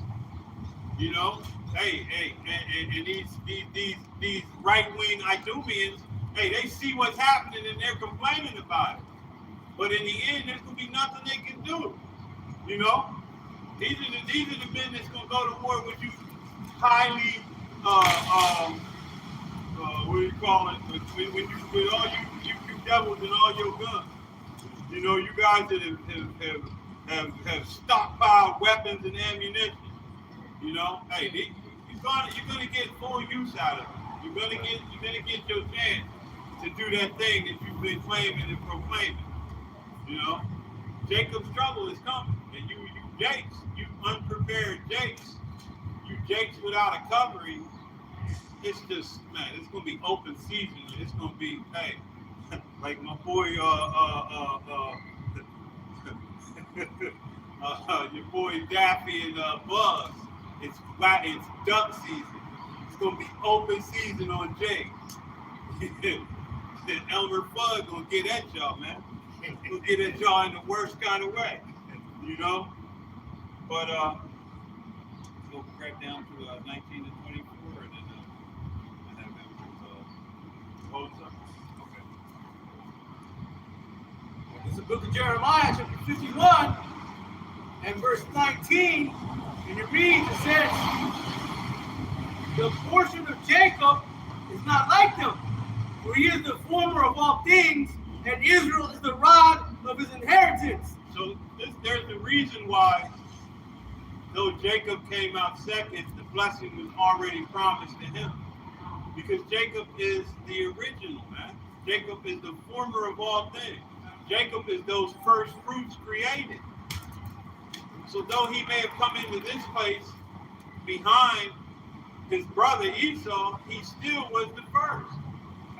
This is why, like I said, it was never your blessing in the first place, Esau. That's why it was so easy for you to sell it and lose it.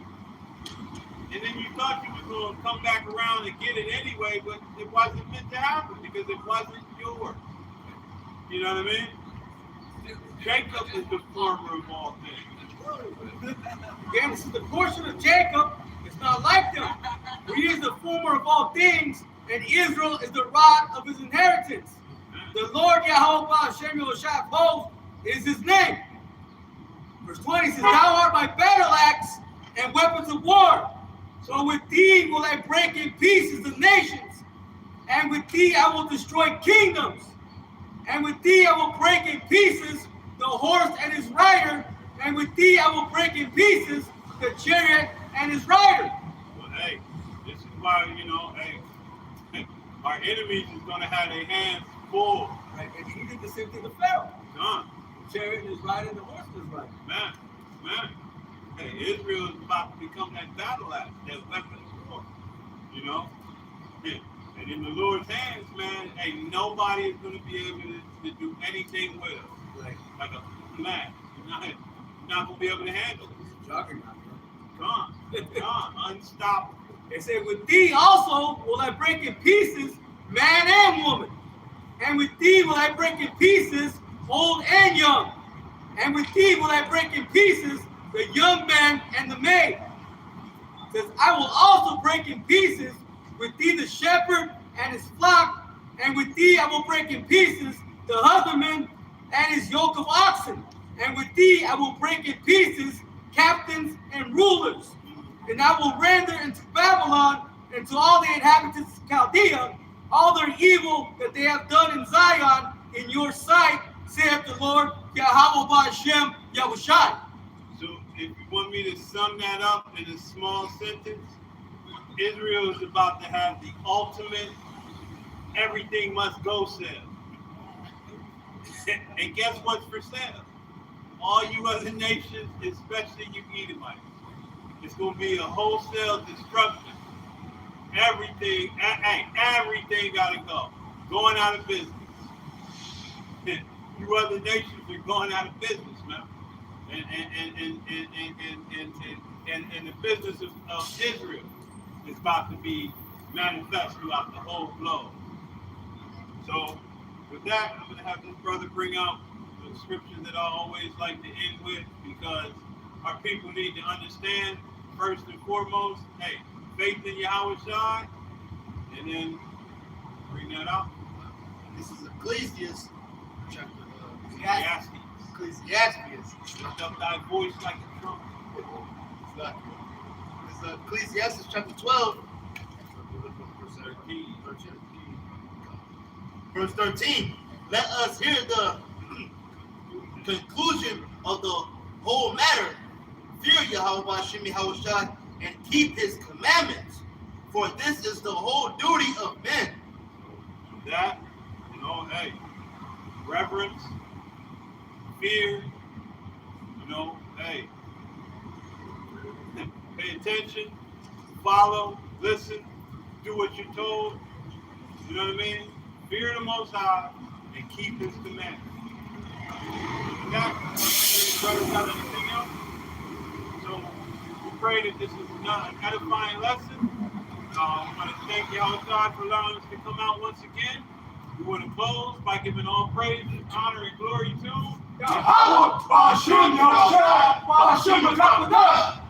double honors as always to the apostles, the elders, the bishops, the great millstone. Peace and blessings to the 144,000, the confusion of faces, the 1/3, the hopeful elect. I want to say shalom, above, and DTA soon.